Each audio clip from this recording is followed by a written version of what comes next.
Hey guys, welcome to another episode of Carlton People. We are churning them out. Today, you're going to meet a Blue abroad. He's calling in all the way from New Zealand. I got Justin with me. Hey mate, Hey mate, how you going? Thanks for having us, Terry. I'm good. This is a unique one because we've never met, Yeah, virtually before. We've spoken off camera and probably in text, but these are the unique interviews where I'm meeting you for the first time, and so is everybody else. yeah. Well, it's like as you said from New Zealand, the time difference. Yeah, getting onto the after game sort of stuff isn't really doable, especially with night games. So yeah, I normally kind of watch back during the week, just getting as much Carlton stuff as I can. Probably in the last couple of years, especially because we've improved. Yeah, it's kind of almost like I ran away from some of that long rebuild, but yeah, we'll probably talk about that in a bit of detail later. But yeah, it's been a good last couple of years watching from afar. Yeah, cool. We'll definitely get into your life abroad and your experience abroad, but I definitely want to start off as we always start. That'll kind of tie us together. How did you become a supporter of the club? What is the story for you? Yeah, well, basically born into a Carlton family. So I've probably been going, well, I was going to games before I can even remember. As like a one year old, like parents would take me out to Optus Oval or Princess Park back then, and MCG and Waverley and wherever else.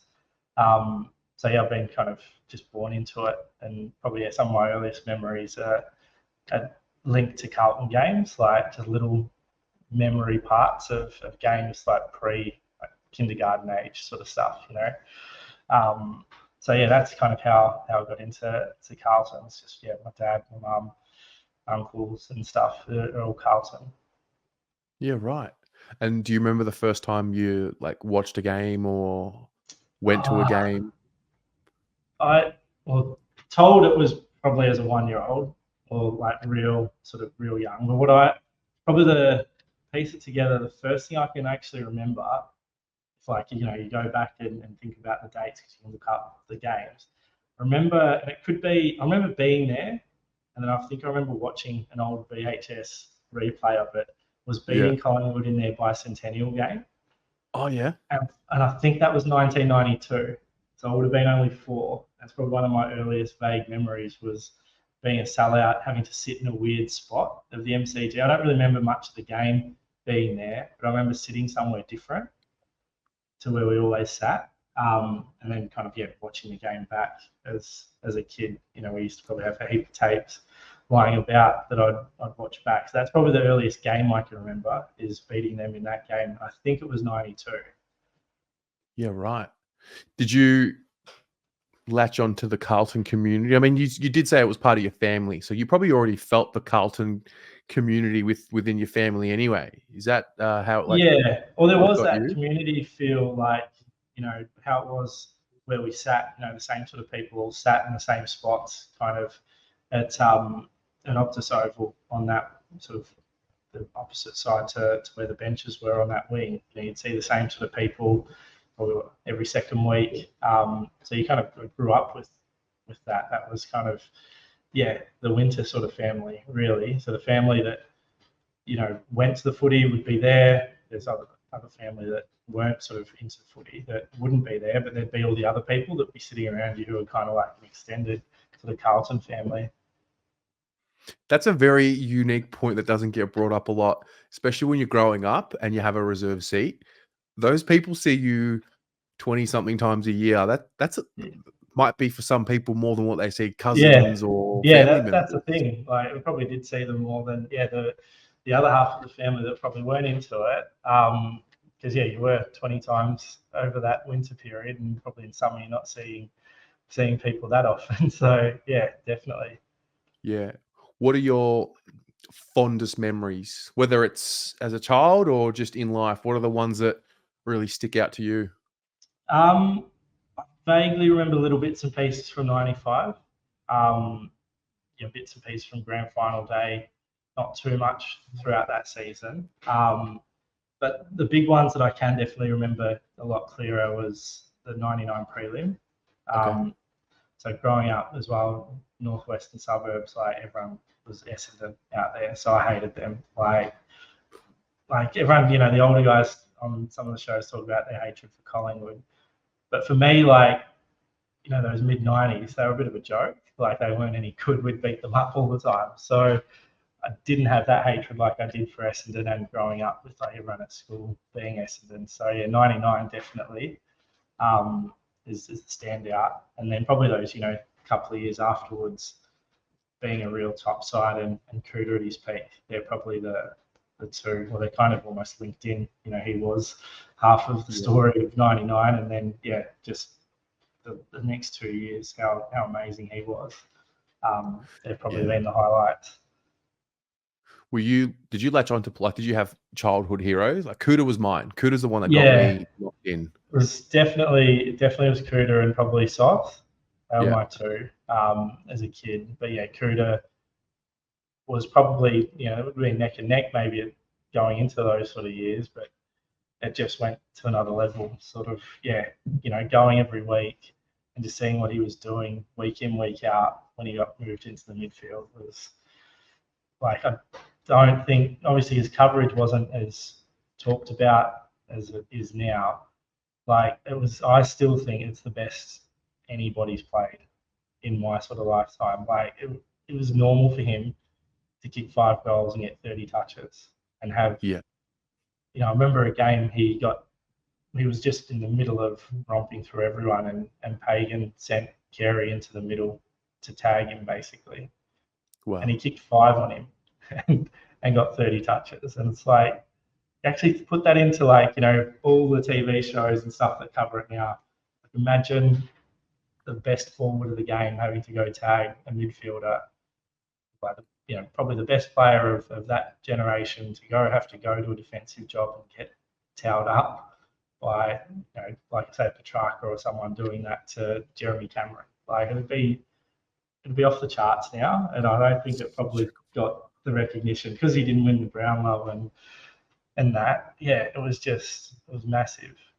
Yeah, I've had a lot of people who remember that. I mean, I don't really remember those times. I remember him being a star, but a lot of people have mentioned that run, that patch before he got hurt.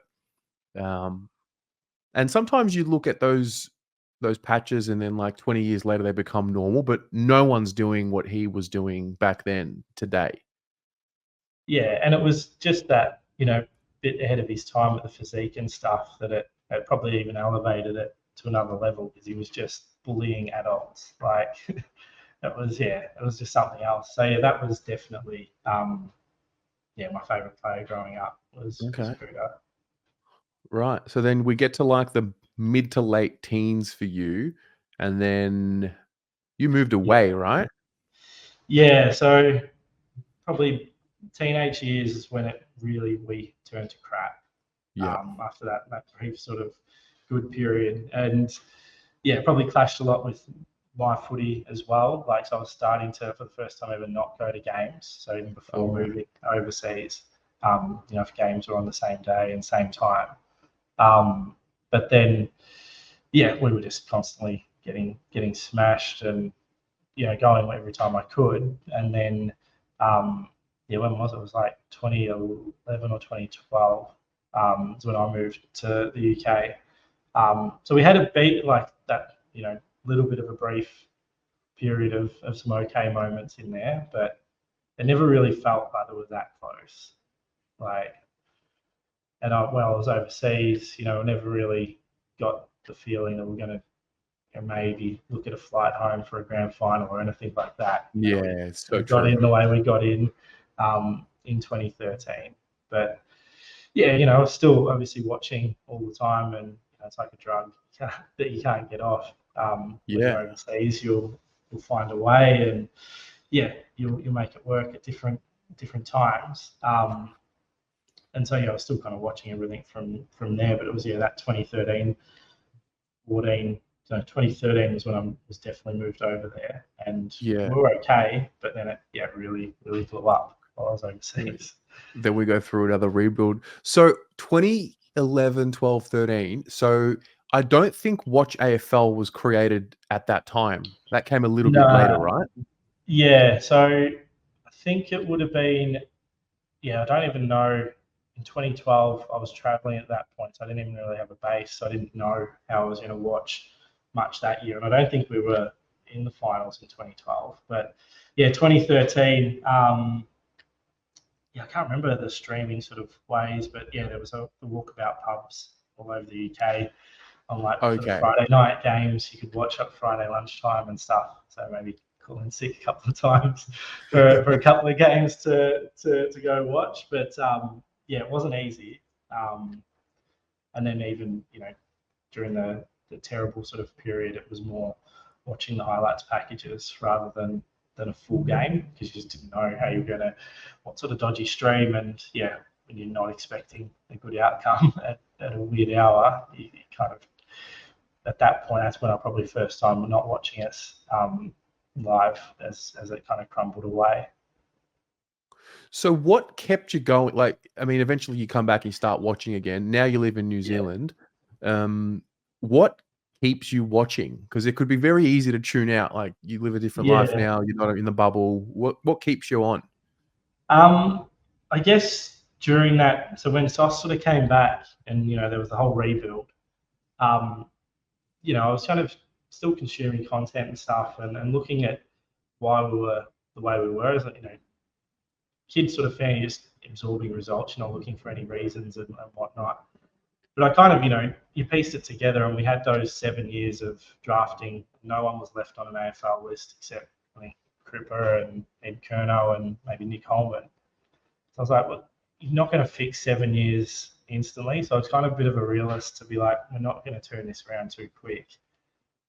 So as things weren't progressing, I wasn't probably being let down enough as like a coping mechanism, but I kind of felt that it was going to take 6 or 7 years to get right. If we stuffed 7 years up, the balance to that's roughly going to be 7 years to get it back there. So last year was probably the first time I was wanting or judging us on wins and losses.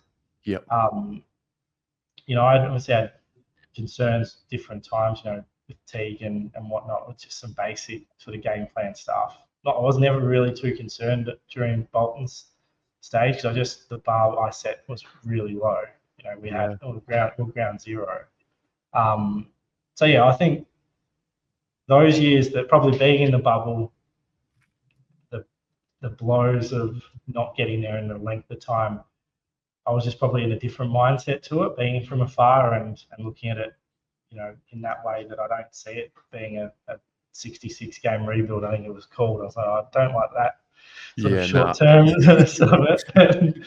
And then we started to, I did start to waver a little, it was getting guys like McGovern and stuff in. I'm like, are we trying to shortcut this because of the pressure to get there sooner than, it was never spoken, but I've got 6 years of stuff ups to fix here. Yeah, I was a little worried that we might have tried to take shortcuts, but yeah, last year was probably the first time I kind of judged us, and I thought we did pretty well. Until the injuries sort of hit in. I guess my biggest bugbear was letting sides back in all those times, and that's what cost us really. Yeah. If we beat one of them by 70 points instead of a goal, then we made the 8. So yeah, I still judged it as an okay year. But yeah, this year was kind of the go live of okay, now we're seriously got something to get excited about. And then this year happens the way it happens. And yeah, you just lured kind of straight into that. You were right onto it. Now I'm excited about footy, so I'm consuming as much sort of Carlton and footy content as possible, and then the year turns out the way it did, and yeah, it was a tough one. Did you still keep the faith after round 13? After No, the Bombers? Nah. no, no. You thought we'd I muffed it? yeah, I'd completely sort of. I think I might have even sent you a message where I was like, I can't do it. Well, I've probably given the longest rope possible, and I hadn't been to a final since 2001 because of just how things worked. Obviously, being overseas, 13, and we had so many interstate ones. I was like, "I'll stuff it. We're not making it. I'm going, and I'm just going to go watch two random teams play first week of finals." So the week we lost to Essendon, I just booked a flight to Melbourne to just experience footy finals again. Yep. And nowhere even till probably the Collingwood game did I really give it much thought. Oh, you booked it in advance, Booked it in thinking, advance, yeah. After the Essendon loss, I thought, stuff it. I'm going to go watch the Bulldogs play the Giants. Like, I just need to go watch a final this year. And it's not going to be us. So why should I miss out on watching a final? So I just booked a flight over, I think for like the Wednesday or Thursday. I was like, I'll come back on the Monday and then I'll find a game in Melbourne the Thursday, Friday, or Saturday that I'm just going to go to because I'm not going to wait for these guys to make it. that is wild. That is So wild. yeah, it was pretty crazy. And yeah, like even after the first win, and like I knew mathematically it could work. I knew we could do the 8-2 and probably get there. I was like, this team's not beating Kangaroos 8 times out of 10 if we played them every week. Like, So true. so yeah, I was just like, stuff it, I'm off, and I'll go and sort something out when I'm there. And even those first couple of wins were great relief, but it wasn't sort of like, now 6-2. I was still just watch each game as it comes, and I think just the way it all sort of panned out. There was obviously a couple of sides we should beat in there, but we started to look pretty good. And then there was the Port Adelaide one, which was probably where it sort of began to feel maybe like this was a serious team. But then they had all the outs and like how much to read in.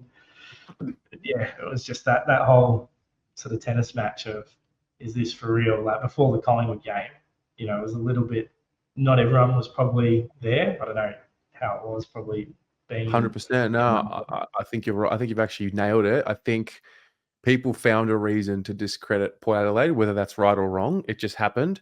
And then Collingwood, I think, was the one where everyone just like started thinking, oh, something really serious is happening. Yeah, and it was like the way we were playing. Like we could have crawled over against Port, we smashed them. So I was like, you can only beat what's out there. But once the outs got named, I was like, oh, I've got a feeling we could win this. Then we kind of belted them.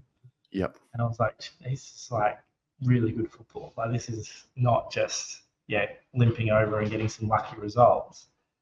And then to do it that week against them and not have it all our own way, but still play really good football. I was like, no, this seems for real. Like, hopefully, we just haven't stuffed up the first half of the season that much that they can't do something. They can't get there because they can do, like, with this, they can do some damage. And it all kind of felt real. So, how was finals? Yeah, it was amazing. I kind of just put like a tourist sort of hat onto it and just like, I booked this flight not thinking Carlton was going to be in it. I'm going to make a day of it, and went to the club before Friday afternoon, sort of caught the tram down and just tried to soak in as much as possible. It was over for just the first week for the Sydney one, and it was mental. It was so good.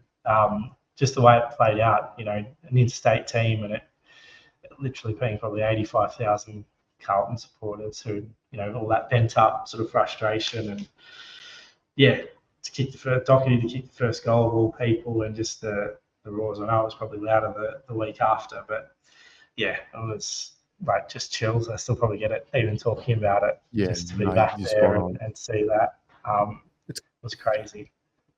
It's quite ironic because if you go back, 10, 12 years when that group made finals, from memory, we finished 7th and 8th, and we played Brisbane in that first final away and lost. And then we played Sydney the year after away and lost.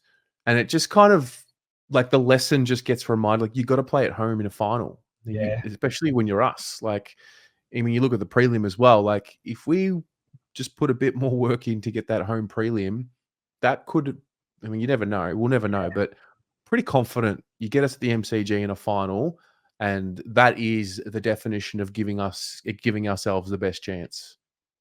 Yeah, I think once we're at the G, like it's just such a raw every goal we sort of kick, and I don't Yeah, know why, because they're completely different lists, but we have a team that when it not saying front runner sort of team, but when there's momentum and the crowd's behind them, they're just so hard to stop. And they were like that those sort of years, when we were at home and one goal became two, and that raw sort of would grow in around the MCG. We were just so hard to stop. Even probably the couple of years before, I think we smashed Essendon in a final at the G.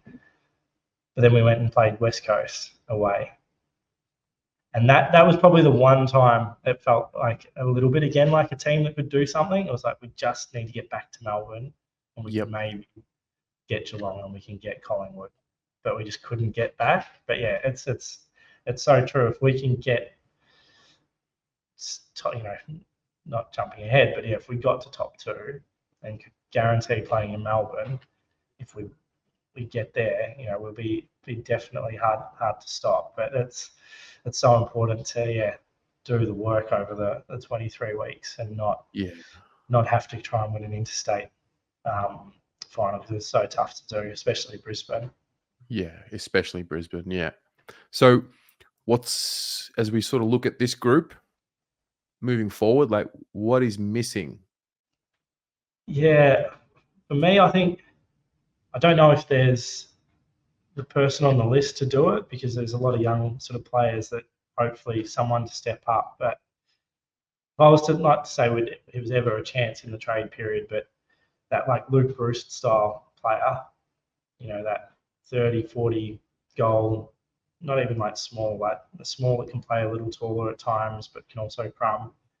If any of them can, like Jesse or always someone just gets onto a role that they nail and we can rely on. I think that's probably the big one. And maybe the midfielder that can burst sort of out of stoppages and kick goals. And yeah, that's probably the area, because we are quite clearance heavy in the midfield, but that's super Yeah, classy. And I know Cher is a classy sort of user of the ball, but yeah, hopefully maybe Elijah Hollands, his stuff as a junior, what he was talked up to be before his injury, and what he was doing sort of VFL Grand Final, that sort of burst player. It might be next year, but yeah, just someone to do that's probably the missing thing. I know our game plan doesn't always rely on it, but it probably relies on one of the two. We need to probably find that third forward or a midfielder to hit the scoreboard.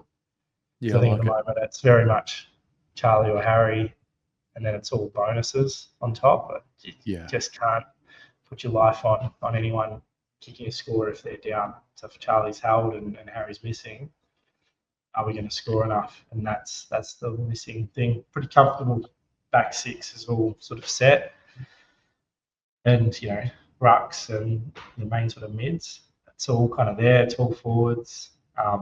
It's just that final little piece, and hopefully it's someone already on the list that just steps into it.